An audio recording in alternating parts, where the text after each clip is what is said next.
Hi welcome back maths Naresh ఈ class. ఇవాళ మనం ఇంటర్మీడియట్ సెకండ్ ఇయర్ మ్యాథ్స్ 2Bకి సంబంధించిన ఏపీ స్టేట్కి సంబంధించిన మార్చి 2025. సో అందులో ఈ 6th question 7th 8th 9th మన పబ్లిక్ ఎగ్జామ్ క్వశ్చన్ పేపర్లు సో అడగడం జరిగింది. ఒకసారి ఎలా చేయాలో చూద్దాం. First one, evaluate integral 1/7x + 3 dx. So మనం ఇంటిగ్రేషన్ చేయాలి. So dx in terms of టీలోకి ఇదంతా 7x + 3 దాన్నంతా టీ అనుకుంటున్నా. సో దాన్ని డిఫరెన్షియేషన్ చేస్తే ఇన్ టర్మ్స్ ఆఫ్ డిఎక్స్ అనేది టీ లేక వస్తుంది. ఓకే, మరి చూద్దాం. సో ఇచ్చిన ప్రాబ్లమ్ని ఐ అనుకుంటున్నా. Let capital I is equal to 1/7x + 3 dx. So ఇప్పుడు ఈ డినామినేటర్లో ఉండేదంతా టీ అనుకుంటున్నా. Put 7x + 3 is equal to t. ఇప్పుడు దీన్ని నేను ఎక్స్తో డిఫరెన్షియేటింగ్ చేస్తున్నాను. సో ఎక్స్ వేరియబుల్స్ అన్ని టీలోకి మారిపోవాలి. So differentiating with respect to x on both sides. ఎక్స్తో డిఫరెన్షియేటింగ్ చేస్తున్నాను. సో చూడండి, d/dx of 7x + 3 is equal to d/dx of t అని. సో టీని ఎక్స్తో డిఫరెన్షియేటింగ్ చేస్తే dt/dx. ఓకే, సరే ఇక్కడ 2 టర్మ్స్ ఉన్నాయి, 7x ఒకటి 3 ఒకటి. 7xకి డిఫరెన్షియేషన్ 7, కాన్స్టెంట్ యొక్క differentiation 0 is equal to right సైడ్లో ఉన్న టీని ఎక్స్తో డిఫరెన్షియేటింగ్ చేస్తే dt/dx. 7 + 0 అంటే 7 కదా. ఎస్, ఈ dxని, సో dx కావాలి మనకి. dxని ఇటు సైడ్ తీసుకెళ్తాం. So 7 dx is equal to dt. Only dx కావాలి. 1/7x + t అయిపోయింది. dx 7 మల్టిప్లైడ్లో ఉంది, రైట్ సైడ్కి వెళ్తే డివైడ్ అవుతుంది. So dx is equal to dt/7. Yes, ఇప్పుడు మనము ఈ రెండింటిని ఇందులో సబ్స్టిట్యూట్ చేసేస్తాం. So therefore I is equal to integral 1/7x + 3 అంటే ఏమనుకున్నాం, t అనుకున్నాం. So 1/t. ఇక dx అంటే dt/7. ఓకే, సో ఇప్పుడు 1/7 కాన్స్టెంట్ కదా, దాన్ని అవుట్ సైడ్లో రాస్తున్నా. 1/7 integral 1/t dt. So direct formula integral 1/x log x అవుతుంది. సో గుర్తుపెట్టుకోవాలి, ఇంటెగ్రల్ 1/x dx చాలా చాలా ఇంపార్టెంట్. ఈ యొక్క ఫార్ములా log x అవుతుంది. So is equal to 1/7 into log t అవుతుంది. ఓకే, సో ఇంటిగ్రేషన్ చేసిన వెంటనే c అనే ఆర్బిటరీ కాన్స్టెంట్ని యాడ్ చేస్తాను. సో అయితే మన ప్రాబ్లం ఎక్స్ వేరియబుల్స్లో ఉంది, కానీ ఇక్కడ t ఉంది. సో t ఎందువల్ల వచ్చిందంటే సబ్స్టిట్యూషన్ తీసుకున్నాం కదా. సో 7x + 3ని మళ్ళీ t ప్లేస్లో రీప్లేస్ చేస్తున్నాను. But t is equal to 7x + 3. So therefore I అంటే మన ప్రాబ్లమే ఏమనుకున్నాము, 1/7x + 3 into dx is equal to 1/7 into log of t అంటే 7x + 3 + c. ఓకే, సో ఇది మన ఫైనల్ ఆన్సర్. మరి నెక్స్ట్ ప్రాబ్లమ్ని డిస్కస్ చేద్దాం. సో ఇచ్చిన ప్రాబ్లమ్ని ఐ అనుకుంటున్నా. చూడండి, ఇంటెగ్రల్ √1 - sin 2x. సో మీరు గమనిస్తే ఇక్కడ sin 2x ఉంది అంటే 2 sin a cos a, 2 sin x cos x. 1ని ట్రిగనామెట్రీ ఐడెంటిటీ నుంచి ఏం రాసుకోవచ్చు, సైన్ కాస్ట్లో sin² x + cos² x 1 రాసుకొని a - b హోల్ స్క్వేర్ని అప్లై చేస్తాను. చూడండి, చాలా ఈజీగా ఉంటుంది. So which is equal to integral √1ని మనం ట్రిగనామెట్రీ ఐడెంటిటీ ప్రకారం sin² x + cos² xగా రాశాను. Minus sin 2a formula 2 sin x into cos x. So ఫార్ములాని గుర్తుపెట్టుకోవాలి. sin 2a ఫార్ములా ఇది. 2a కానీ 2x కానీ 2θ. x ప్లేస్లో ఇక్కడ sin 2x ఉంటే 2 sin x cos x, sin 2θ ఉంటే 2 sin θ cos. సరే, సో పక్కనే dx ఉంటుంది. So which is equal to integral root of a square plus b square minus 2ab. ఇక్కడ ఏ అంటే ఎవరు? సైన్ ఎక్స్, బి అంటే కాస్ ఎక్స్. కాబట్టి సో దీన్ని నేను సైన్ ఎక్స్ మైనస్, ఇక్కడ మైనస్ ఉంది కాబట్టి కాస్ ఎక్స్ హోల్ స్క్వేర్గా రాస్తాను. సో ఇంటూ పక్కన డిఎక్స్. మళ్ళీ దీన్ని ఎక్స్పాండ్ చేస్తే ఇది a square sine square x plus b square cos square x minus 2 sine x into cos x, ఇదే వచ్చేది. ఈ స్టెప్ అరేంజ్ చేస్తే అది వస్తుంది. ఇక్కడ స్క్వేర్కి రూట్కి క్యాన్సిల్ అవుతుంది. ఈజ్ ఈక్వల్ టు ఇంకా మిగిలింది sine x minus cos x into dx. ఇప్పుడు మనం ఇంటిగ్రేషన్ చేయాలి. ఇంటిగ్రేషన్ చెప్పండి. So is equal to integral sine x dx minus integral cos x dx. Yes, సైన్కి ఇంటిగ్రేషన్ డైరెక్ట్గా మైనస్ కాస్ ఎక్స్, అదే డిఫరెన్షియేషన్ సైన్కి కాస్ ఎక్స్ అవుతుంది. మైనస్ కాస్కి integration sine x. So integration చేసిన తర్వాత సి అనే ఆర్బిటరీ కాన్స్టెంట్ని యాడ్ చేస్తాను. సో చివరిగా ఐ అంటే రీప్లేస్ చేస్తున్న 1 మైనస్ సైన్ 2x dx. కాబట్టి ఇది మన ఫైనల్ ఆన్సర్. ఓకే, మరి నెక్స్ట్ వన్ చాలా చాలా ఇంపార్టెంట్ మోడల్ ఇది. So third one. So already ఉన్నాయి మన ఛానల్లో, అదొకటి.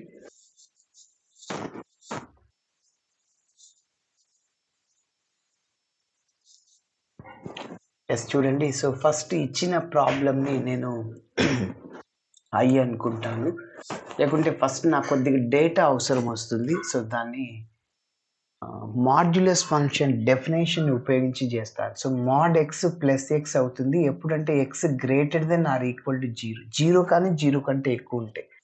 మాడ్ ఎక్స్ మైనస్ ఎక్స్ అవుతుంది ఎప్పుడంటే ఎక్స్ లెస్ దెన్ 0, 0 కానీ 0 కంటే తక్కువ ఉంటాయి. 0 కంటే సారీ అక్కడ ఎక్కువ ఉంటేనా తక్కువ ఉంటేనా? ఇక్కడ 0 కంటే ఎక్కువ ఉండాలి, 0 కూడా అవ్వచ్చు. ఇక్కడ 0 కంటే తక్కువ ఉండాలి. ఎక్స్ లెస్ దెన్ 0 అన్నప్పుడు మాడ్ ఎక్స్ మైనస్ ఎక్స్ అవుతుంది. ఆ కాన్సెప్ట్ని ఉపయోగించి చేస్తాను. చూడండి, we know that మనం కండిషన్ని చెక్ చేస్తున్నాం. 0 to 4ని 0 to 2, 2 to 4 లాగా స్ప్లిట్ చేస్తాను. Okay, so mod 2 minus x ఉంది. సో మాడ్ 2 మైనస్ ఎక్స్ ఇందాక చెప్పా, ఇది ఎక్స్ లాగా అనుకో. మాడ్ ఎక్స్ ఏమవుతుంది? ప్లస్ అయిపోతుంది 2 మైనస్ ఎక్స్. ఎప్పుడు? When 2 minus x, x greater than or equal 0 కదా. ఇక్కడ ఎక్స్ ప్లేస్లో ఏముంది? 2 మైనస్ ఎక్స్. ఇందాక మనము mod x is equal to x అని చెప్పాను కదా, x greater than or equal 0. కాబట్టి mod 2 minus x plus 2 minus x అవుతుంది when 2 minus x is greater than or equal to 0.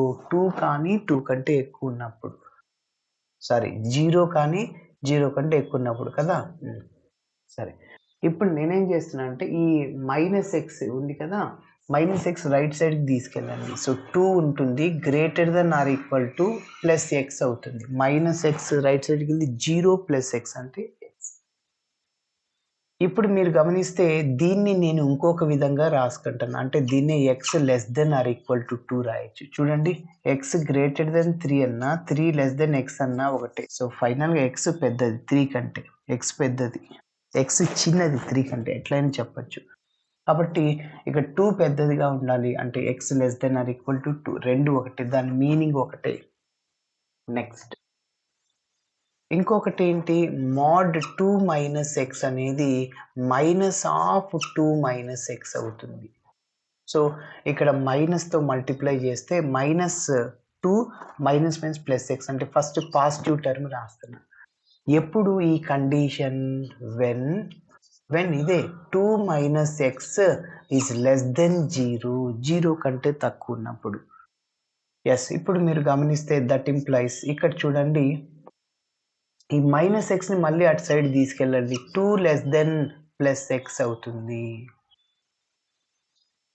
Minus x అటు సైడ్ పోతే plus x, 0 plus x అవుతుంది. So దీన్ని నేను ఎక్స్ గ్రేటర్ దెన్ ఏం రాసుకోవచ్చు? దీన్ని ఎక్స్ గ్రేటర్ దెన్ 2గా రాయొచ్చా? ఎస్, సో 2 కంటే ఎక్స్ పెద్దది. సో 2 కంటే ఎక్స్ పెద్దది కాబట్టి సో ఫస్ట్ ఎక్స్ పెద్దదిగా ఉండాలి. సో అంటే ఎక్స్ గ్రేటర్ దెన్ 2. ఓకేనా? ఇప్పుడు మీరు గమనిస్తే ఎక్స్ గ్రేటర్ దెన్ 2 అన్నప్పుడు mod 2 minus x is equal to minus of 2 minus x తీసుకోవాలి. X less than or equal to 2 అన్నప్పుడు mod 2 minus x 2 minus x అంతే, ఏం లేదు. ఓకే, ఒకటి లెస్ దెన్ ఒకటి గ్రేటర్ దెన్ వచ్చేలాగా చేసుకోండి. ఇప్పుడు మన ప్రాబ్లమ్ని తీసుకుందాం. So therefore integral 0 to 4 mod 2 minus x dx is equal to, దీన్ని స్ప్లిట్ చేస్తున్నా, 0 to ఫర్ ఎగ్జాంపుల్ సి ఉందనుకో, 0 to a మళ్ళీ a to c లాగా స్ప్లిట్ చేస్తాను. సో 0 to 2, ఎందుకంటే ఇక్కడ 2 మైనస్ ఎక్స్ ఉంది, 2 ఉంది, ఇక్కడ 1 ఉందనుకో 0 to 1 లాగా స్ప్లిట్ చేస్తాం. 0 to 2 mod 2 minus x dx plus మళ్ళీ 2 to 4 ఇవి రెండు సేమ్ ఉండాలి. Okay, so mod 2 minus x dx. Yes, ఇప్పుడు మీరు గమనిస్తే దీని మీనింగ్ ఏంటి అంటే చూడండి, for example integral 0 to 1 x dx అంటే ఎక్స్కి ఇంటిగ్రేషన్ x² ఇంటిగ్రేషన్ చేసిన తర్వాత లిమిట్ సబ్స్టిట్యూట్ చేస్తాం. అప్పర్ లిమిట్లో x ప్లస్ 1 సబ్స్టిట్యూట్ చేస్తున్నా, 1/2 మైనస్ లోయర్ లిమిట్ 0. 1/2 అంటే ఎగ్జాక్ట్లీ 0.5. అంటే దీని మీనింగ్ ఏంటంటే x అనేది 0 కంటే ఎక్కువ, 2 కంటే తక్కువ ఉంటుంది, అంటే 0.5, అది దాని మీనింగ్. సో కాబట్టి ఇక్కడ కూడా దీని మీనింగ్ ఏంటి, ఈ లిమిట్స్ అనేవి 0 less than x less then 2, 0 కంటే ఎక్కువ మళ్ళీ 2 కంటే తక్కువ. సో అంటే ఎక్స్ లైస్ బిట్వీన్ 0 to 2 అని. కాబట్టి మీరు గమనిస్తే X less then 2, X less then 2 అన్నా ఆర్ ఈక్వల్ టు 2 అన్న ఒకటే. ఓకే, ఎస్, కాబట్టి సో ఇక్కడ మీరు గమనిస్తే నేను ఇక్కడ బ్రాకెట్లో రాస్తున్నా ఎక్స్ లెస్ దెన్ 2 అని. దీని మీనింగ్ ఏంటి, ఎక్స్ అనేది ఈ రెండింటికి మిడిల్లో ఉంటుంది, అంటే 2 less than x less than 4. Yes, ఇప్పుడు నాకు ఒక చిన్న పాయింట్ కాదు, 2 లెస్ దెన్ ఎక్స్ అన్నా ఒకటే, ఎక్స్ గ్రేటర్ దెన్ 2 అన్నా ఒకటే, ఎక్స్ పెద్దదిగా ఉండాలి. ఎస్, కాబట్టి సో ఇప్పుడు దీన్ని నేను ఏం రాస్తున్నా, ఎక్స్ గ్రేటర్ దెన్ 2. ఇప్పుడు ఆ కండిషన్స్ని బట్టి మన దగ్గర ఫంక్షన్స్ ఉన్నాయి. సో ఎక్స్ లెస్ దెన్ 2 అంటే ఏంటి, లెస్ దెన్ 2 అన్నా ఈక్వల్ టు 2 అన్నా ఒకటే, అప్పుడు ఫంక్షన్ ఏంటి mod 2 మైనస్ ఎక్స్ ఏమవుతుంది, ప్లస్ 2 మైనస్ ఎక్స్ పక్కనే dx plus integral 2 to 4 X greater then 2. So function ఏంటి, mod 2 మైనస్ ఎక్స్ని ఏం డిఫైన్ చేసాం, సో దీన్ని సింప్లిఫికేషన్ చేస్తే ఇలా రాసా, ఎక్స్ మైనస్ 2 dx. ఎస్, ఇప్పుడు ఇంటిగ్రేషన్ చేయడం ఇంకా చాలా సింపుల్. చూడండి, ఇంటిగ్రేషన్ చేస్తున్నా. సో 2 dx, ఇంటెగ్రల్ 2 అనేది కాన్స్టెంట్, ఇంటెగ్రల్ dx అంటే x అవుతుంది, డైరెక్ట్గా 2x మైనస్ ఎక్స్కి ఇంటిగ్రేషన్ x²/2. ఎప్పుడైతే ఇంటిగ్రేషన్ చేసామో లిమిట్స్ని సబ్స్టిట్యూట్ చేస్తున్నా, ప్లస్ అదేవిధంగా ఇక్కడ ఎక్స్కి integration x²/2 minus 2 integral dx అంటే x అవుతుంది. 5 minutes 2 to 4. ఓకే, కాబట్టి 2 అనేది అవుట్ సైడ్ ఉంటుంది, ఇంటెగ్రల్ dx అంటే x అవుతుంది, ఎక్స్కి x²/2 ఇంటిగ్రేషన్ చేసిన తర్వాత లిమిట్ సబ్స్టిట్యూట్ చేస్తున్నా, ఎక్స్కి x²/2 2 ఇంటెగ్రల్ dx అంటే x. ఇప్పుడు మనం అప్పర్ లిమిట్లో x ప్లేస్లో 2 సబ్స్టిట్యూట్ చేస్తున్నా, సో 2 into 2 డైరెక్ట్గా రాస్తున్నా, 4 మైనస్ 2² అంటే 4/2 అంటే డైరెక్ట్గా రాస్తున్నా 2. ఓకేనా, ఇంకా మైనస్ లోయర్ లిమిట్ x బదులు 0 మళ్ళీ 0 అవసరం లేదు. ఓకేనా, ప్లస్ ఉంది, ఇంకా ఇందులో మళ్ళీ అప్పర్ లిమిట్లో x ప్లస్ 4² అంటే 16/2 అంటే ఎంత, 8 మైనస్ x ప్లస్లో 4 2s 8. కాబట్టి మీరు గమనిస్తే 4² అంటే 16/2, సో 2 1s 2 8 టైమ్స్ అవుతుంది. ఓకేనా, మైనస్ ఇక్కడ ఎక్స్ ప్లస్లో మళ్ళీ మనం 4 సబ్స్టిట్యూట్ చేయాలి, 2 into 4 8, అప్పర్ లిమిట్ అయిపోయింది, మైనస్ లోయర్ లిమిట్. ఇప్పుడు ఎక్స్ ప్లస్లో 2 సబ్స్టిట్యూట్ చేయండి, 2² అంటే 4/2 అంటే 2నే, మైనస్ 2 into 2 4. కాబట్టి upper limit minus lower limit. So X ప్లస్లో 4 చేశాను, సో 4²/2 అంటే 16/2 8 అవుతుంది, మైనస్ 4 2s 8. లోయర్ లిమిట్ 0 కాకుండా 2 పెట్టాలి, ఇక్కడ 0 ఇక్కడ 2, సో 2² అంటే 4/2 అంటే 2 మైనస్ 2 into 2 4. సో ఫైనల్గా there four integral 0 to 4 mod 2 minus x dx is equal to, yes, మీరు గమనిస్తే 4 minus 2 plus 2, సో ఇక్కడ ప్లస్ 8 minus 8 క్యాన్సిల్, ఇది 0 అవుతుంది. సో మైనస్ ఉంది, సో ఆల్రెడీ ఇక్కడ 2 minus 4 అంటే మైనస్ ప్లస్ అవుతుంది. సో డైరెక్ట్గా రాసేస్తున్నాను 2 plus 2, సో మన ఆన్సర్ 4. ఇక్కడ minus or, so minus 2 plus 2 అవుతుంది. ఓకేనా? సో మరి లాస్ట్ ప్రాబ్లం ఈ వీడియోలో,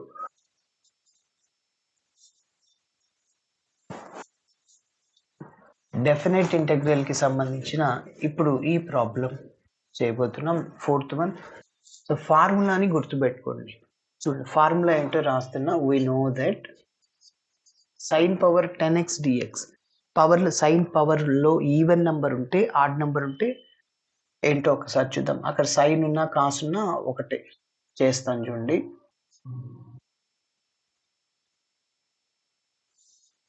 వీ నో దట్ ఏంటంటే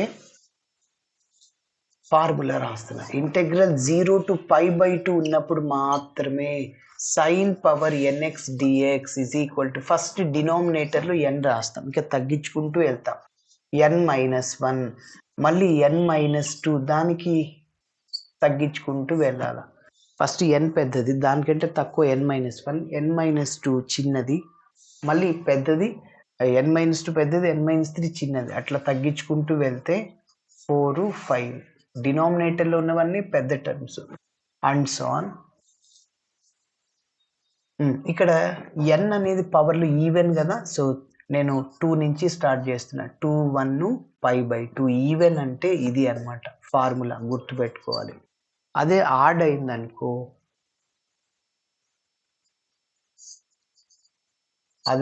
అయిందనుకో, అంటే for example 0 to π/2 sine power 5x ఉంది, అప్పుడు సేమ్ ఇదే రాయాలి.